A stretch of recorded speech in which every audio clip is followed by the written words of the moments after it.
नमस्ते। आज के इस दिलचस्प विश्लेषण में हम एक ऐसे विषय पर बात करने वाले हैं जिसने इंसानों को हमेशा से लुभाया है। सोचिए, क्या हम सच में समय के पार जा सकते हैं? अतीत की गलतियों को सुधारना या भविष्य की एक झलक पाना? कमाल का आइडिया है ना? तो चलिए बिना देर किए शुरू करते हैं और देखते हैं कि टाइम ट्रैवल यानी समय यात्रा का ये पूरा कॉन्सेप्ट सदियों में कैसे इवॉल्व हुआ। अब इस पूरी चर्चा की शुरुआत हम एक बहुत ही सीधे लेकिन दिमाग घुमा देने वाले सवाल से करेंगे। जरा सोचिए, अगर टाइम ट्रैवल वाकई मुमकिन है और भविष्य में ये तकनीक आम हो चुकी है, तो भाई भविष्य से कोई टूरिस्ट आज तक हमारे पास क्यों नहीं आया? कोई तो भटक कर आ जाता। ये एक ऐसा रहस्य है जो बड़े बड़े वैज्ञानिकों और साइंस फिक्शन राइटर्स दोनों की नींद उड़ा देता है। तो इस टाइम ट्रैवल के आइडिया की शुरुआत आखिर कहां से हुई? चलिए इतिहास के पन्नों को थोड़ा पीछे पलटते हैं, उन शुरुआती कहानियों की तरफ जहां मशीनों का नहीं बल्कि जादू का बोलबाला था।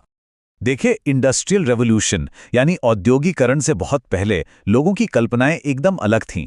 हिंदू पौराणिक कथाओं में राजा ककुदमी की कहानी ले लीजिए, जो ब्रह्मा जी से मिलने गए थे, या फिर इस्लामी और ईसाई मान्यताओं में सेवन स्लीपर्स का किस्सा। जापानी लोक कथाओं में उराशिमा तारो की भी एक ऐसी ही कहानी है जो सदियों बाद समुद्र से लौटता है। दिलचस्प बात क्या है, इन सभी पुरानी कहानियों में समय के पार जाने के लिए किसी मशीन का नहीं बल्कि गहरी जादुई नींद या फिर सीधे भगवान के चमत्कार का इस्तेमाल किया गया था। और अगर हम अंग्रेजी साहित्य की बात करें तो समय यात्रा का पहला जिक्र सुनकर आप सच में हैरान रह जाएंगे। साल 1733 में सैमुअल मैडन ने किताब लिखी थी। इसमें 1997 से कुछ पॉलिटिकल लेटर्स अतीत में भेजे गए थे, लेकिन किसी टाइम मशीन से नहीं बल्कि एक गार्जियन एंजल यानी फरिश्ते के जरिए। इसी बात पर मशहूर स्कॉलर पॉल एलखॉर्न ने कहा था कि इंग्लिश लिटरेचर का पहला टाइम ट्रैवलर कोई साइंटिस्ट नहीं बल्कि एक देवदूत था। क्या बात है ना? अगर हम 18वीं और 19वीं सदी के शुरुआती दौर की टाइमलाइन पर नजर डालें तो पैटर्न एकदम साफ दिखता है। 1733 में फरिश्ते, 1838 की कहानियों में सपनों के जरिए टाइम ट्रैवल और 1843 में चार्ल्स डिकिंस की वो बहुत ही मशहूर एक क्रिसमस कैरल, जहां मुख्य किरदार को अलग अलग समय में ले जाने के लिए भूतों का सहारा लिया गया था। मतलब तब तक साइंस या मशीनों का तो कोई नामो निशानी नहीं था। सब कुछ जादू टोने और रहस्यमयी ताकतों के भरोसे था। लेकिन फिर आता है एक बहुत बड़ा टर्निंग पॉइंट, जब जादू की जगह मशीनों ने लेनी शुरू की। ये जो सबसे बड़ा बदलाव था वो 1880 के दशक के आसपास देखने को मिला। 1880 से पहले के फिक्शन में जहां हम फरिश्तों, जादू या लंबी नींद की बातें कर रहे थे, वहीं इसके बाद की कहानियों का अंदाज बिल्कुल बदल गया। अब हमें कहानियों में बाकायदा इंजीनियर की हुई मशीनें, जटिल घड़ियां और मैकेनिकल डायल दिखने लगे थे। इंसानों ने समझ लिया था कि समय पर जीत जादू से नहीं बल्कि विज्ञान और टेक्नोलॉजी से पाई जा सकती है। इस मैकेनिकल शिफ्ट का एक बहुत ही शानदार शुरुआती उदाहरण 1881 में एडवर्ड पेज मिशेल की एक कहानी थी जिसका नाम था the clock that went backward. इसमें एक ऐसी अनोखी घड़ी की बात की गई थी जो उल्टी चलती थी और लोगों को सीधे अतीत में ले जाती थी। हालांकि सच कहें तो ये मैकेनिज्म भी साइंस से ज्यादा फैंटेसी के ही करीब था, लेकिन फिर भी ये एक नई शुरुआत तो थी। इसके कुछ ही साल बाद 1887 में साइंस फिक्शन की दुनिया में एक बहुत बड़ा मील का पत्थर रखा गया, एनरिक गैस्पर की कहानी एल एनाक्रोनोपेट। कई विद्वानों का मानना है कि ये साहित्य के इतिहास का वो पहला काम था जिसमें टाइम ट्रैवल के लिए खास तौर पर डिजाइन की गई एक पूरी मैकेनिकल मशीन का एकदम साफ साफ वर्णन किया गया था। ये सच में गेम चेंजर था। अब बात करते हैं उस एक इंसान की जिसने इस पूरे जॉनर को हमेशा के लिए बदल कर रख दिया, H.G. वेल्स। साल था 1895। बस इस एक साल ने पॉप कल्चर में समय यात्रा की पूरी डिबेट को एक नई और पक्की दिशा दे दी। इसी साल H.G. वेल्स का वो ऐतिहासिक उपन्यास रिलीज हुआ था, द टाइम मशीन। इस किताब ने ही टाइम मशीन शब्द को घर घर में मशहूर कर दिया। एक ऐसा डिवाइस जो पूरी तरह से वैज्ञानिक और मैकेनिकल तरीकों से समय की यात्रा कराता है। वेल्स ने जादू और फैंटेसी को पूरी तरह से उठाकर खिड़की के बाहर फेंक दिया और एक ऐसा सॉलिड कॉन्सेप्ट खड़ा किया जिसे आज भी हम अपनी फेवरेट साइंस फिक्शन फिल्मों में देखते हैं। अच्छा, अब किताबों की इस काल्पनिक दुनिया से बाहर निकलते हैं और असल जिंदगी के उस रहस्य की बात करते हैं कि आखिर भविष्य के ये टूरिस्ट हैं कहाँ। हम वापस अपने उसी बड़े सवाल पे आ गए हैं कि भाई हमें आज तक भविष्य से आया हुआ कोई इंसान क्यों नहीं मिला। स्पेस में एलियंस को लेकर जो फर्मी पैराडॉक्स है ना, ये बिल्कुल वैसा ही है। बस यहाँ एलियंस की जगह हम समय के यात्रियों को ढूंढ रहे हैं। और ऐसा नहीं है कि हमने कोशिश नहीं की।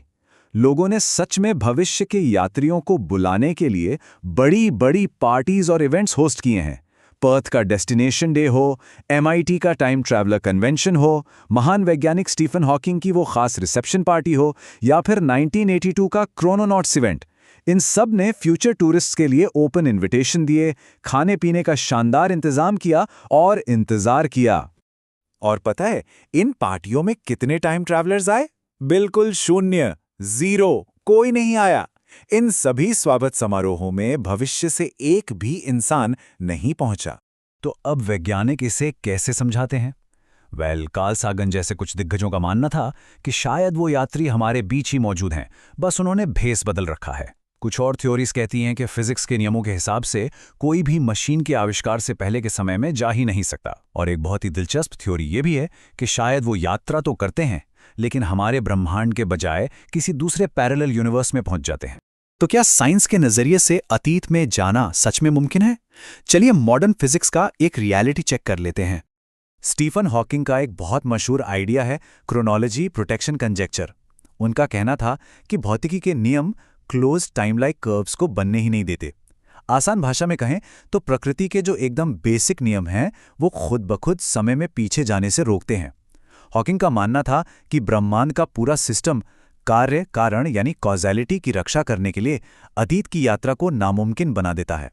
और इसकी सबसे बड़ी वजह है ग्रैंडफादर पैराडॉक्स। जरा सोचिए, अगर कोई इंसान अतीत में जाकर अपने ही दादाजी से कुछ ऐसा करे कि उनके पिता का जन्म ही ना हो पाए, तो फिर वो इंसान खुद कैसे पैदा होगा? और अगर वो पैदा ही नहीं हुआ तो वो अतीत में कैसे जाएगा? है ना एकदम दिमाग चकरा देने वाला लॉजिकल विरोधाभास। यही वो उलझन है जो अतीत की यात्रा को इतना मुश्किल और शायद नामुमकिन बनाती है। हाँ, ये बात भी सच है कि आइंस्टाइन की जनरल रिलेटिविटी हमें कुछ थियोरेटिकल लूप होल्स जरूर देती है, जैसे कि ट्रेवर्सिबल वार्म होल्स, जिनके लिए बहुत ही अजीबोगरीब एग्जॉटिक मैटर या नेगेटिव एनर्जी चाहिए, या फिर ऐसे टिपलर सिलेंडर जो अनंत लंबाई के हों और तेजी से घूम रहे हों, और कॉस्मिक स्ट्रिंग्स। लेकिन जरा सोचिए, इन चीजों को बनाने के लिए जो शर्तें हैं वो इतनी एक्सट्रीम हैं कि आज की हमारी समझ और टेक्नोलॉजी के हिसाब से ये लगभग नामुमकिन ही लगती हैं। तो इस पूरे विश्लेषण को खत्म करने से पहले आइए एक बहुत ही गहरे सवाल पर गौर करते हैं। मान लीजिए कि इंसानियत कभी भविष्य में एक असली टाइम मशीन बना भी लेती है, तो क्या क्वांटम फिजिक्स के मैनी वर्ल्ड्स इंटरप्रिटेशन के हिसाब से वो पहला टाइम ट्रैवलर सच में अपने खुद के अतीत में वापस जाएगा? या फिर क्या वो अनजाने में एक बिल्कुल नया समानांतर ब्रह्मांड यानी पैरेलल यूनिवर्स बना देगा, जहां की कहानी हमारी दुनिया से बिल्कुल अलग होगी? इसके बारे में सोचिएगा जरूर। इस विश्लेषण में हमारे साथ जुड़ने के लिए बहुत बहुत धन्यवाद।